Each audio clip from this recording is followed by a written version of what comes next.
Hello friends, मैं हूं प्रमोद कुमार। आप देख रहे हैं study GK maths YouTube channel. Friends, मैं आप लोगों के बीच आज जो प्रश्न का संग्रह करके लाया हूं वह है रेलवे एनटीपीसी और सभी गवर्नमेंट एग्जामिनेशन के लिए स्टैटिक प्रश्नों का संग्रह करके लाया हूं, जो बहुत ही महत्वपूर्ण होता है। तो चलिए दोस्तों, लेट नहीं करते हुए हम प्रश्न की ओर बढ़ते हैं और प्रत्येक प्रश्न में कुछ न कुछ आपको टिप्स दिया जाएगा, जिससे आपको कई प्रश्न की जानकारियाँ प्राप्त होगी। तो चलिए दोस्तों, फर्स्ट क्वेश्चन देखते हैं। फर्स्ट क्वेश्चन कहता है कि ओटीसी दवा क्रोसिन किस प्रकार की दवा है। ये ओटीसी दवा क्रोसिन किस प्रकार की दवा है। तो यहाँ पर बोला जा रहा है दर्दनाशक, दर्दनाशक एवं ज्वारनाशक और रोगाणुरोधक।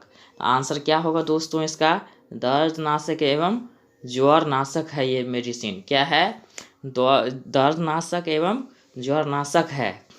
चलिए दोस्तों, इसमें कुछ इम्पोर्टेंट टिप्स आपको बताते हैं।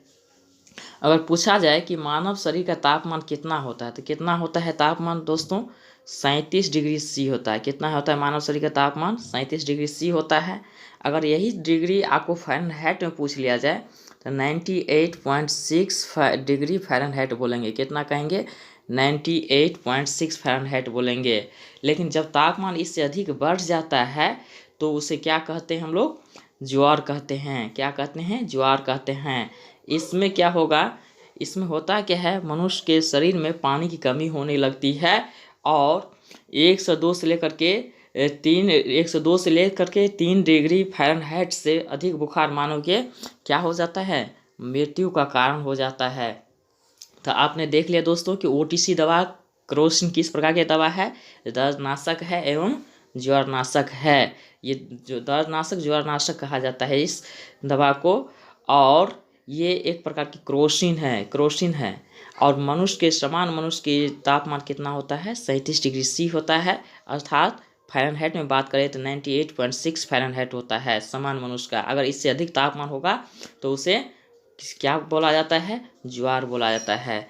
दोस्तों, नेक्स्ट प्रश्न की तरफ बढ़ते हैं।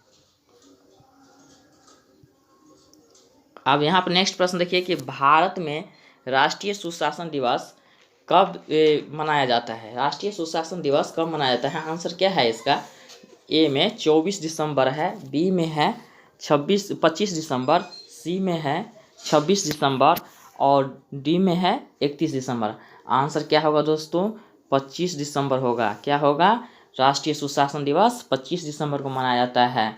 आपको एक चीज़ बता दूं कि राष्ट्रीय सुशासन दिवस किसके जन्मदिन पर मनाया जाता है? ये भी प्रश्न पूछ लिया जाता है। तो किसके जन्मदिन पर मनाया जाता है बच्चों? दोस्तों, अटल बिहारी वाजपेयी। किस पर? अटल बिहारी वाजपेयी के जन्मदिन पर ये राष्ट्रीय सुशासन दिवस मनाया जाता है। अगर आपको ये भी पूछ लिया जाए कि राष्ट्रीय उपभोक्ता दिवस कब मनाया जाता है, तो राष्ट्रीय उपभोक्ता दिवस कब मनाया जाता है दोस्तों? 24 दिसंबर को मनाया जाता है। और राष्ट्रीय विधि दिवस कब मनाया जाता है? विधि की बात कर देगा तो आप 26 दिसंबर कहेंगे। राष्ट्रीय उपभोक्ता दिवस 24 दिसंबर, राष्ट्रीय विधि दिवस 26 नवंबर को मनाया जाता है। और इसी तरह से अगर आपको ये पूछ दिया जाए कि सीआरपीएफ जो है का स्थापना दिवस कब है, तो आप क्या कहेंगे इसको? 26 दिसंबर को है। क्या कहेंगे? 26 दिसंबर को है। और एक इम्पोर्टेंट बात बता दूं आपको कि किसान दिवस कब मनाया जाता है, ये भी पूछ लिया जाता है दोस्तों, याद रखिएगा। किसान दिवस कब मनाया जाता है?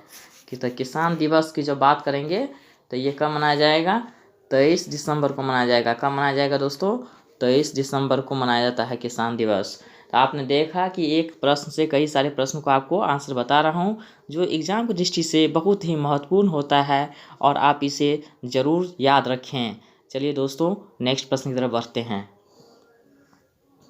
आप यहाँ पर देखिए, नेक्स्ट प्रश्न कहता है अब 5 और 10 रुपये के सिक्के किससे बनाए जाते हैं? फेरेटिक, स्टेनलेस स्टील, चांदी एवं स्टील, ताम्र, निकेल, मिश्र धातु, तांबा एवं पीतल। तो किससे बनाया जाता है दोस्तों? ताम्र, निकेल, मिश्र धातु से बनाया जाता है। 5 और 10 रुपये के सिक्के किससे बनाए जाते हैं? ताम्र, निकेल, मिश्र धातु से बनाया जाता है। और इसका जो आंसर क्या हुआ? ताम्र, निकेल और मिश्र धातु। अब हम ये कुछ इम्पोर्टेंट्स आपसे बात बताना चाहेंगे कि भारत सरकार सिक्के तथा कांस्य, चांदी और सोना का पदक उत्पादन के लिए मुंबई, कोलकाता, हैदराबाद और नोएडा में टकसाल स्थित है। तो यहाँ सिक्के का जो उत्पादन भारत सरकार करते हैं, कांस्य, चांदी और सोना का, तो ये कहाँ कहाँ करते हैं? मुंबई, कोलकाता, हैदराबाद तथा नोएडा में। और मुंबई टकसाल की स्थापना कब हुई थी? 1830 में हुई थी। कब हुई थी? मुंबई टकसाल की स्थापना कब हुई थी? 1830 में हुई थी। और नोएडा टकसाल की स्थापना कब हुई थी? कब हुई थी दोस्तों? 1989 में हुई थी। कब हुई थी? 1989 में हुई थी। दोस्तों नेक्स्ट प्रश्न की तरफ बढ़ते हैं। अब हमसे जुड़े रहें, बहुत सारे इंपॉर्टेंट प्रश्नों का संग्रह मैं बताऊंगा। ब्लॉटिंग पेपर द्वारा स्याही सूखने का क्या कारण है? वेरी इंपॉर्टेंट क्वेश्चन है। कागज की खुरदरी प्रकृति, परासरण, कैपिलरी प्रक्रिया, सोखना। क्या होगा आंसर दोस्तों? कैपिलरी प्रक्रिया होगा। क्या होगा दोस्तों? कैपिलरी प्रक्रिया। इसको आप याद रखेंगे। नेक्स्ट प्रश्न की तरफ बढ़ते हैं। नेक्स्ट प्रश्न यहाँ पर देखिए, कहता है कि यांत्रिक योगिनी पंथ का मूल स्थान माना जाता है। क्या माना जाता है दोस्तों? उत्तर प्रदेश, बिहार, उड़ीसा, राजस्थान। तो इसका आंसर क्या होगा? यांत्रिक योगिनी का मूल स्थान कहाँ माना जाता है दोस्तों? उड़ीसा माना जाता है। उड़ीसा कहाँ माना जाता है? उड़ीसा माना जाता है। तांत्रिक पंथ का प्रसिद्ध केंद्र, अगर तांत्रिक यहाँ की बात कर दिया, तांत्रिक का प्रसिद्ध केंद्र जो है क्या है? कामाख्या है। क्या है? कामाख्या। तांत्रिक के लाइन में कामाख्या जो दोस्तों है सबसे आगे है, प्रसिद्ध है। जो कामाख्या कहाँ पर है? असम में है। कहाँ पर है दोस्तों? असम में है। नेक्स्ट प्रश्न की तरफ बढ़ते हैं।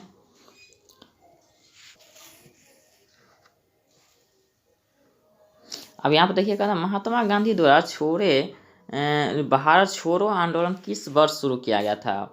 1941, 1942, 1945, 1946। कब शुरू किया गया था? ये 1942 में शुरू किया गया था भारत छोड़ो आंदोलन। अब यहाँ पर हम कुछ इंपॉर्टेंस बात की बात करें। ये 8 अगस्त 1942 ईस्वी को गांधी जी बॉम्बे के ग्वालियर टैंक से 45 मिनट के भाषण के साथ साथ भारत छोड़ो आंदोलन की घोषणा की थी। अब आपको याद रखना पड़ेगा कि बॉम्बे के ग्वालियर टैंक से ही कितना मिनट का भाषण था इसका?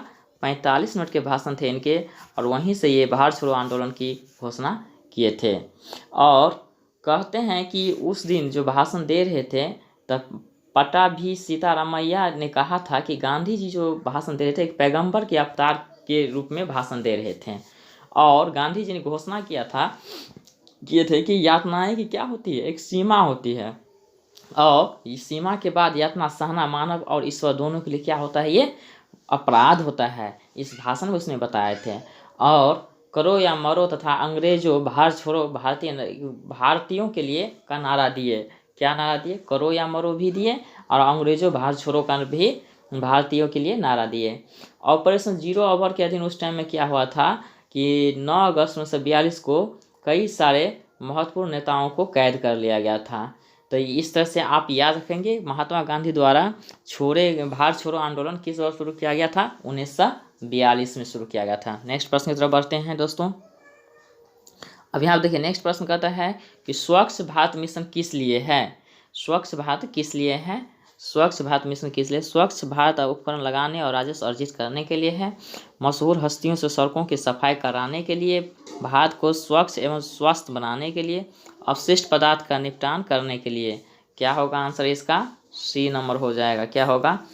भारत को स्वच्छ एवं स्वस्थ बनाने के लिए होगा। क्या होगा दोस्तों आंसर? भारत को स्वच्छ एवं स्वस्थ बनाने के लिए होगा। अब यहाँ पर भारत स्वच्छ मिशन योजना के द्वारा कचरा के प्रबंधन एवं रख रखाव पर विशेष ध्यान दिया जा रहा है। याद रखेंगे आप। और नदी प्रदूषण हो रही है, जल स्रोत में कमी आ रही है, या जल पीने योग्य नहीं रह पाता है। इस कारण सरकार ने महत्वाकांक्षी योजना स्वच्छ भारत मिशन शुरू किया है। तो आप क्या याद रखे हैं अभी कि नदी प्रदूषण हो रही है, जल स्रोत में कमी आ रही है, जल पीने योग्य नहीं रह पाता है। इस कारण सरकार ने महत्वाकांक्षी स्वच्छ योजना भारत मिशन शुरू किया है। नेक्स्ट प्रश्न की तरफ बढ़ते हैं दोस्तों। नेक्स्ट प्रश्न में यहाँ पर देखिए, कह रहा है कि भारत में पश्चिमी शिक्षा एवं अंग्रेजी भाषा शुरू करने की वकालत किसने की? भारत में पश्चिमी शिक्षा एवं अंग्रेजी भाषा शुरू करने की वकालत किसने शुरू की? बाल गंगाधर तिलक, राजा राम मोहन राय, दादा भाई नौरोजी, गोपाल कृष्ण गोखले। इसका आंसर क्या होगा दोस्तों? राजा राम मोहन राय। राजा राम मोहन राय ही पश्चिमी शिक्षा और अंग्रेजी शुरू करने की वकालत किया था। अच्छा, यहाँ पर कुछ इंपॉर्टेंट चीज़ बताते हैं आपको कि राजा राम मोहन राय का मानना था कि भारत का विकास पाश्चात्यता से शिक्षा से ही हो सकती है, यानी पश्चिमी शिक्षा से ही हो सकती है। और जब तक विश्व में घटित हो रहे ज्ञान भारतीयों को नहीं पता चलेगा तो वो अपनी समस्याओं से बाहर नहीं हो पाएंगे। तो ये आप याद रखेंगे। अब कुछ इम्पोर्टेंट्स बात और करते हैं कि 20 अगस्त 1828 ईस्वी को ब्रह्म समाज की स्थापना की थी। कब की थी राजा राम मोहन राय? ब्रह्म समाज की स्थापना की थी 20 अगस्त 1828 ईस्वी को ब्रह्म समाज की स्थापना की थी। और ब्रह्म समाज एकेश्वरवाद के समर्थक थे। किसके थे? एकेश्वरवाद के। अच्छा, राजा राम मोहन राय की मृत्यु कहाँ हुई थी? तो राजा राम मोहन की मृत्यु जो है ब्रिस्टल में हो गई थी। कहाँ हुई थी? ब्रिस्टल में हो गई थी मृत्यु। आप याद रखेंगे कि राजा राम मोहन की मृत्यु कहाँ हुई थी? ब्रिस्टल में हुई थी। चलिए अब इम्पोर्टेंट क्वेश्चनों की बात करते हैं और आगे नेक्स्ट प्रश्न है। यहाँ पर देखिए, यहाँ पर कहता है नेक्स्ट प्रश्न दोस्तों, यूएनए का मुख्यालय कहाँ स्थित है? दोस्तों मैं बता दूं कि मुख्यालय से संबंधित बहुत ही महत्वपूर्ण क्वेश्चन होता है और हर एक एग्जाम में कुछ न कुछ मुख्यालय के बारे में पूछ लिया जाता है। तो यूएनए का मुख्यालय पूछा जा रहा है कि न्यूयॉर्क है, वाशिंगटन है, जिनेवा है, वियना है। तो कहाँ है दोस्तों? न्यूयॉर्क है। कहाँ है? न्यूयॉर्क है। चलिए दोस्तों कुछ संगठन की बात करते हैं जो कहाँ केस का मुख्यालय है। तो दोस्तों मैं बता दूं कि अगर पूछा जाए कि सार्क का मुख्यालय कहाँ है तो आप कहेंगे काठमांडू। सार्क का मुख्यालय काठमांडू कहेंगे। WTO का मुख्यालय कहाँ कहेंगे? जेनेवा कहेंगे। और जब ADB का मुख्यालय पूछा जाए तो आप मनीला कहेंगे। एमनेस्टी इंटरनेशनल का मुख्यालय पूछा जाए तो लंदन कहेंगे। अरब लीग का मुख्यालय पूछा जाए तो काहिरा कहेंगे। IOC का मुख्यालय पूछा जाए तो लुसाने कहेंगे। यूरोपीय संसद का मुख्यालय पूछा जाए तो लग्जेमबर्ग कहेंगे। यूनिसेफ का मुख्यालय पूछा जाए तो आप न्यूयॉर्क कहेंगे। चोगम का मुख्यालय पूछा जाए तो स्ट्रासबर्ग कहेंगे। ओपेक का मुख्यालय पूछा जाए तो आप वियना कहेंगे। और इंटरपोल का मुख्यालय कहेगा तो आप कहेंगे पेरिस। दोस्तों मेरा कहने का मतलब यह है कि मैं आपको याद करा दूं। आप एक बार और गौर से सुन लेंगे वीडियो तो आपको ये संगठन और मुख्यालय के बारे में आसानी से याद हो जाएगा। तो चलिए दोस्तों एक बार और बोलता हूँ मैं, याद करते हैं। सार्क का मुख्यालय काठमांडू होता है। WTO का मुख्यालय जेनेवा है। ADB का मुख्यालय मनीला है। एमनेस्टी इंटरनेशनल का मुख्यालय लंदन है। अरब लीग का मुख्यालय काहिरा है। IOC का मुख्यालय लुसाने है। यूरोपीय संसद का मुख्यालय लग्जेमबर्ग है। यूनिसेफ का मुख्यालय न्यूयॉर्क है। चोगम का मुख्यालय स्ट्रासबर्ग है। ओपेक का मुख्यालय वियना है। और इंटरपोल का मुख्यालय पेरिस है। आप इतने सारे मुख्यालय को याद रखेंगे। आप वीडियो को रोक करके 2 बार 3 बार सुन लेंगे तो आपको याद ही हो जाएगा। चलिए दोस्तों नेक्स्ट प्रश्न की तरफ बढ़ते हैं। प्रश्न संख्या यहाँ पर 10 आ गया है। यहाँ पूछता है भारतीय स्वतंत्रता संग्राम के दौरान समाचार पत्र यंग इंडिया किसके द्वारा प्रकाशित किया गया था? Very important question. प्रश्न गौर से देखेंगे दोस्तों। भारतीय स्वतंत्रता संग्राम के दौरान समाचार पत्र यंग इंडिया को किसके द्वारा प्रकाशित किया गया था? BR अम्बेडकर, सुभाष चंद्र बोस, महात्मा गांधी, मोहम्मद अली जिन्ना। किसके द्वारा किया गया था दोस्तों? महात्मा गांधी के द्वारा किया गया था। अब यहाँ महात्मा गांधी से जुड़े हुए कुछ इंपॉर्टेंट बात की बात करते हैं। महात्मा गांधी जो अपनी आत्मकथा लिखे थे उसका नाम क्या था? My experiment with truth. क्या नाम था इसका? My experiment with truth. क्या नाम था आत्मकथा का? My experiment with truth. अच्छा, हरिजन पत्रिका का भी प्रकाशन किया था इसने। महात्मा गांधी जी हरिजन पत्रिका का भी प्रकाशन किया। और दलितों को हरिजन नाम किसने दिया था? महात्मा गांधी जी ने दिया। और डॉक्टर BR अम्बेडकर ने बहिष्कृत समाज की स्थापना की थी। डॉक्टर BR अम्बेडकर किस समाज की स्थापना की थी? बहिष्कृत समाज की स्थापना की थी। और हमदर्द और स्टार डाउन पुस्तक मोहम्मद अली ने लिखा था। किसका लिखा था दोस्तों? हमदर्द और स्टार डाउन पुस्तक कौन लिखे थे? मोहम्मद अली ने निकाला था। और आपको बता दूं कि फ्रीडम स्ट्रगल ऑफ इंडिया पुस्तक ये वेरी इंपॉर्टेंट क्वेश्चन है कि फ्रीडम स्ट्रगल ऑफ इंडिया पुस्तक को कौन लिखे थे? सुभाष चंद्र बोस लिखे थे। क्या बुक का नाम था दोस्तों? मैं लिख दूं कि फ्रीडम स्ट्रगल ऑफ इंडिया पुस्तक। ये इसका जो बुक का नाम है फ्रीडम स्ट्रगल ऑफ इंडिया पुस्तक कौन लिखे थे? सुभाष चंद्र बोस ने लिखे थे। तो दोस्तों आपने देखा कि कितने सारे इम्पोर्टेंट प्रश्न को मैं संग्रह करके आपके पास लाया हूँ, जो आपके एग्जाम की दृष्टि से बहुत ही महत्वपूर्ण है, और आप इसे याद रखें और एग्ज़ाम में जाने से पहले अच्छी से पढ़ लें, ध्यान रखें और आपका एग्ज़ाम अच्छा होगा। इसी तरह से मैं आपके लिए स्टैटिक प्रश्नों का संग्रह लेकर आता हूं, जो बहुत ही महत्वपूर्ण होता है। आप हमसे जुड़े रहें और हमारा स्टैटिक प्रश्न का आप संग्रह देखेंगे तो बहुत सारे प्रश्न की जानकारी मिलेंगे, ताकि आपको एग्ज़ाम में सहूलियत हो। हम फिर मिलेंगे नेक्स्ट वीडियो में नेक्स्ट एपिसोड के साथ। तब तक के लिए बाय बाय।